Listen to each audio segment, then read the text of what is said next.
বলেন বাইজিদ বোস্তামির কিতাব পড়েন, ওটা মোতালা করেন, ওটা রাত্র পার হয়ে যাবে যেদিন বাইজিদ বোস্তামি 5 লক্ষ খ্রিস্টান পাদ্রী যার হাতে মুসলমান হয়েছিল, 5 লক্ষ এক বৈঠকে।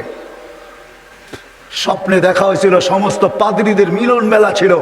স্বপ্নে আল্লাহ দেখাইছিলেন যে বাইজিদ আজকে এদের পোশাক পরা ভিতরে ঢুকা যা, আমি কিছু করতে চাইতেছি।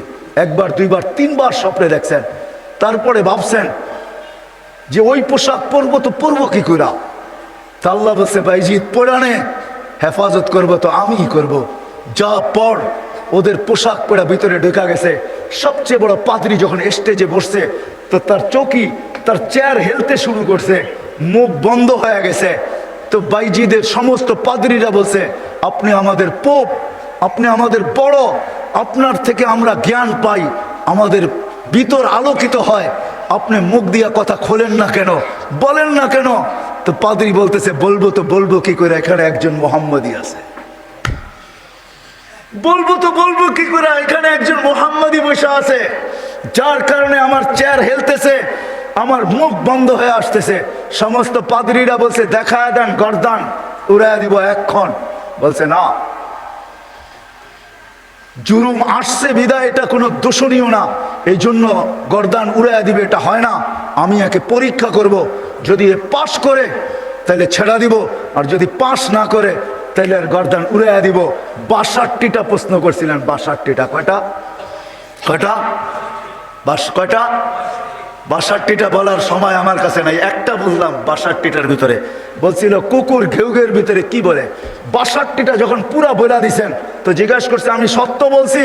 তো পাদ্রী বলতেছিল সাদাক্তা, তুই সত্য বলছ। বলে তুমি 62টি প্রশ্ন করছো, আমি একটার জবাব, প্রত্যেকটার জবাব দিছি, আমি তোমাকে একটা প্রশ্ন করব, জবাব দিবে? বলে পড়ো, করো প্রশ্ন। বলে আকাশ আর জান্নাতের চাবি কি? আকাশ আর জান্নাতের চাবি কি? বড় পাদ্রী চুপ হয়ে বসে গেছে। 5 লক্ষ পাদ্রী ধরছে যে 62টার জবাব দিছে, আপনি একটার জবাব দিবেন না, তো দিবেন না কেন? বলছে আমি জবাব জানি, দিলে তোমরা আমাকে মানবে না, মানবে এটা আগে বলো। বলছে অবশ্যই, আপনি আমাদের বড় পোপ, যা বলবেন আজকে তাই মানবো। বলে জান্নাত আর আকাশের চাবি হইল লা ইলাহা ইল্লাল্লাহ মুহাম্মাদুর রাসূলুল্লাহ। 5 লক্ষ একবারে মুসলমান হয়েছে ওই বাইজিদ বোস্তামি রহমতুল্লাহ আলাইহি হাতে। হায় হায়, আবু হানিফার জানাজা দেখা 90,000 খ্রিস্টান মুসলমান হয়েছে। জানাজা দেখা, মুর্দা দেখা। ইমাম তাইমিয়ার জানাজা দেখা 50,000 খ্রিস্টান মুসলমান হয়েছে। আহমদ ইবনে হাম্বল রহমতুল্লাহ আলাইহি জানাজা দেখা 60,000 খ্রিস্টান মুসলমান হয়েছে। শুধু শুধু আহমদ ইবনে হাম্বল রহমতুল্লাহ আলাইহি বলেন নাই আমাদের জানাজা আমাদের সততার প্রমাণ। আমাদের সততার প্রমাণ হলো যে আমরা যে সত্য, এটার প্রমাণ হলো আমাদের জানাজা। 60,000 খ্রিস্টান মুসলমান হয়েছে মুর্দা দেখা। জিন্দা অবস্থায় কতটি হয়েছে আল্লাহ জানে। তো যেটা আমি বুঝাইতেছিলাম ওইখানে আছে কুকুর কি বলে বলো। প্রথম শুরু করছে 1 বলো যেটার 2 নাই, 2 বলো যেটার 3 নাই, 3 বলো যেটার 4 নাই, 4 বলো যেটার 5 নাই, 5 বলো যেটার 6 নাই, 6 বলো যেটার 7 নাই। এরকম 62টা প্রশ্ন করছেন। 62টা প্রশ্নের জবাব দিচ্ছেন বাইজিদ বুস্তামি রহমতুল্লাহ আলাইহি। আর বাইজিদ এমনি হয় নাই, ওনার আব্বা ছিলেন না। কাহিনী আমি অন্যদিকে চলে যাব। আমরা তো ছেলে পেলেকে বানাইতে চাই না, মাও আজকে বানাইতে চায় না, বাপও বানাইতে চায় না। আমরা বানাইতে চাই দুনিয়ার এডুকেটেড। রাগ হয় না, পায়ে হাত পড়ি। আপনি সাধারণ শিক্ষা শিক্ষিত করতে চান, ঠিক না? জেনারেল শিক্ষার মানে কি? ডিকশনারিতে কি লেখা আছে জেনারেলের অর্থ বলেন? যারা কলেজে পড়ছেন, স্কুলে পড়ছেন, বলেন জেনারেলের অর্থ কি? সাধারণ। সাধারণ কোনোদিন গৌরবের বিষয় হয় না।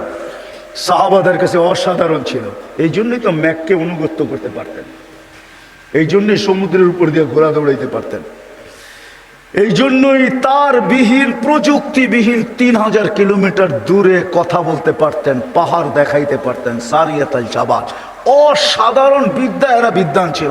আমরা তো সাধারণ বিদ্যায় বিদ্বান হই, গৌরবের আর শেষ থাকে না। আমরা এডুকেটেড, আমরা জেনারেল শিক্ষায় শিক্ষিত। রাগ হয়ে যাবেন? একটা উদাহরণ দিই, আমাদের অবস্থা এরকম।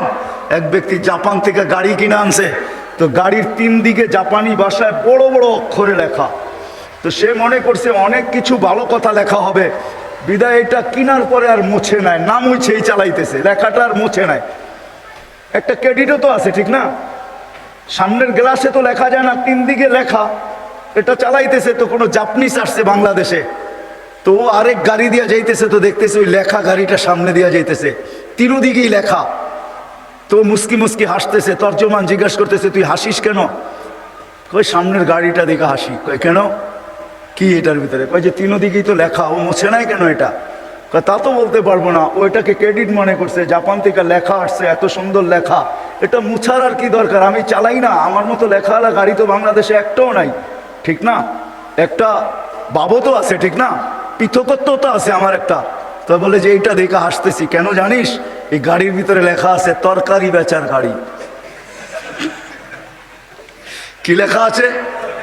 পিছনেও লেখা তরকারি বেচার গাড়ি, ডাইনেও লেখা তরকারি বেচার গাড়ি, বামেও লেখা তরকারি বেচার গাড়ি। খালি সামনের গ্লাসে লিখতে পারে না, তাহলে লুকিং নষ্ট হয়ে যাবে, কেমনে দেখবে আর কেমনে চালাবে।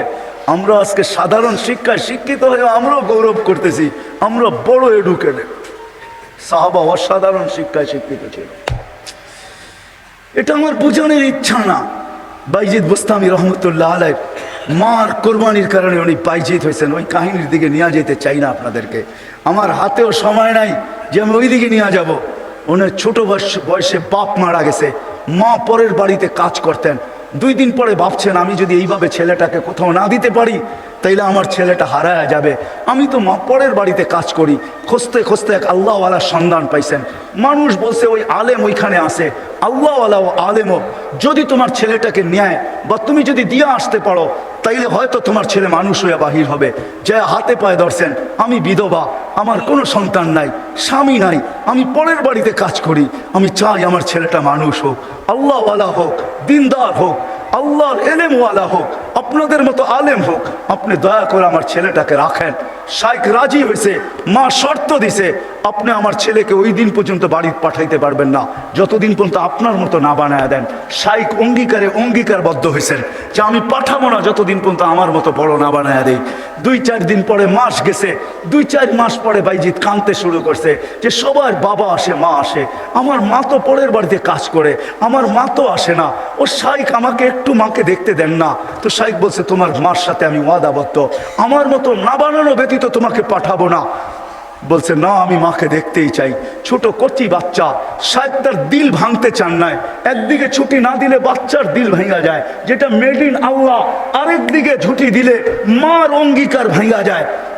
শাইখ তখন বলছেন, বেটা ছুটি দিতে পারি, এতগুলো সবক যদি তুই আজকে আমাকে শুনাইতে পারিস, কোরআনের এতটুকু যদি মুখস্থ শুনাইতে পারিস। বাইজিদ বুস্তামি কোরআন নিছেন, হাত উঠায় দিয়েছেন, মালিক মাকেই তো দেখতে যাব, কোরআন তো দিলের ভেতরে তুই জমায়া দিবি, তুই না দিলে তো আমি মুখস্থ করতে পারবো না। চোখের পানি, কচির ঠোঁটের পানি ছাড়া দিয়া বাইজিদ যখন হাত তুলছেন, পৃষ্ঠা উল্টাইতে ছিল কথা, কোরআন যেন ভিতরে যেরকম আমরা আমাদের মোবাইলের ভিতরে নেই, ব্লুটুথের মাধ্যমে, শেয়ার হিটের মাধ্যমে, হোয়াটসঅ্যাপের মাধ্যমে সে পৃষ্ঠা উল্টাইতে ছিল, কোরআন তার ভিতরে গাঁথতে ছিল। যতটুক সবক শাইখ দিছে এর চেয়ে বেশি যায় বলছে শাইখ রেডি হয়ে গেছে। বলছে তুমি এটা মুখস্থ করলা, তো করলা কি কইরা?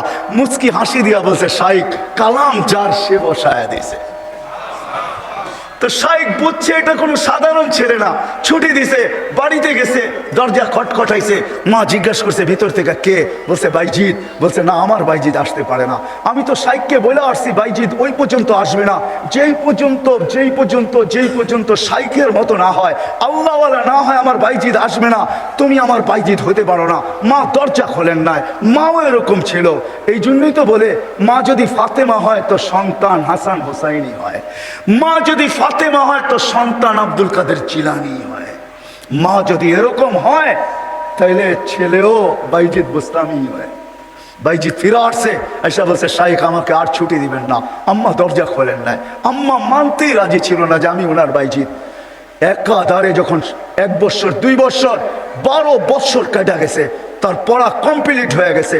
18 বছর বয়সে যখন শাইখ বাইজিদ বুস্তামি উপনীত হয়েছেন, পড়া কমপ্লিট, রাত্রে তাহাজ্জুদ পড়তেছেন, সেজদায় যখন কাঁদতেছেন, পড়া কাঁদতেছে, শাইখ ঘুমাইতেছে, আল্লাহ রসুল স্বপ্নে আসছেন আর আয়সা বলতেছে, ওঠো বাইজিদকের কাছে যাও, তোমার মাথার পাগড়ি বাইজিদকে পড়াও, আমরা বেলায়েতের পাগড়ি বাইজিদকে আজকে পড়াইতে চাই, বাইজিদকে বলো সে যেন কাজ যায় শুরু করে।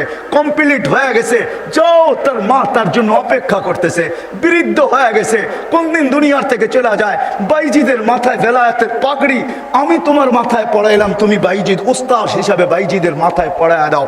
যা দেখে বাইজিদ রহমতুল্লাহ আলাইহি সেজদায় পড়ে কাঁদতেছেন, উঠাইছে উস্তাদ, বেটা ওঠ, হয়ে গেছে কাম। কি হয়ে গেছে?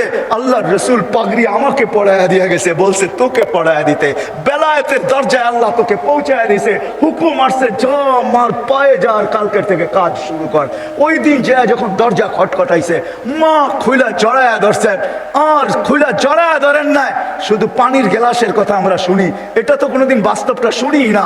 মা বুকে জড়ায়া ধরে নিয়া মাও দেখা ফেলছেন, মাও শোনা ফেলছেন, আল্লাহ রসুল মাকেও শোনা দিছে, মা বুকে জড়ায়া ধরে বলছে, আল্লাহ যেটুক পৌঁছাইছ বাকিটুক আমার দোয়ার দ্বারা পৌঁছায় দে। ওই দিন থেকে বাপ বাইজিদ অলিকুল শিরোমণি হয়ে গেছে, মা হাত তুলছেন।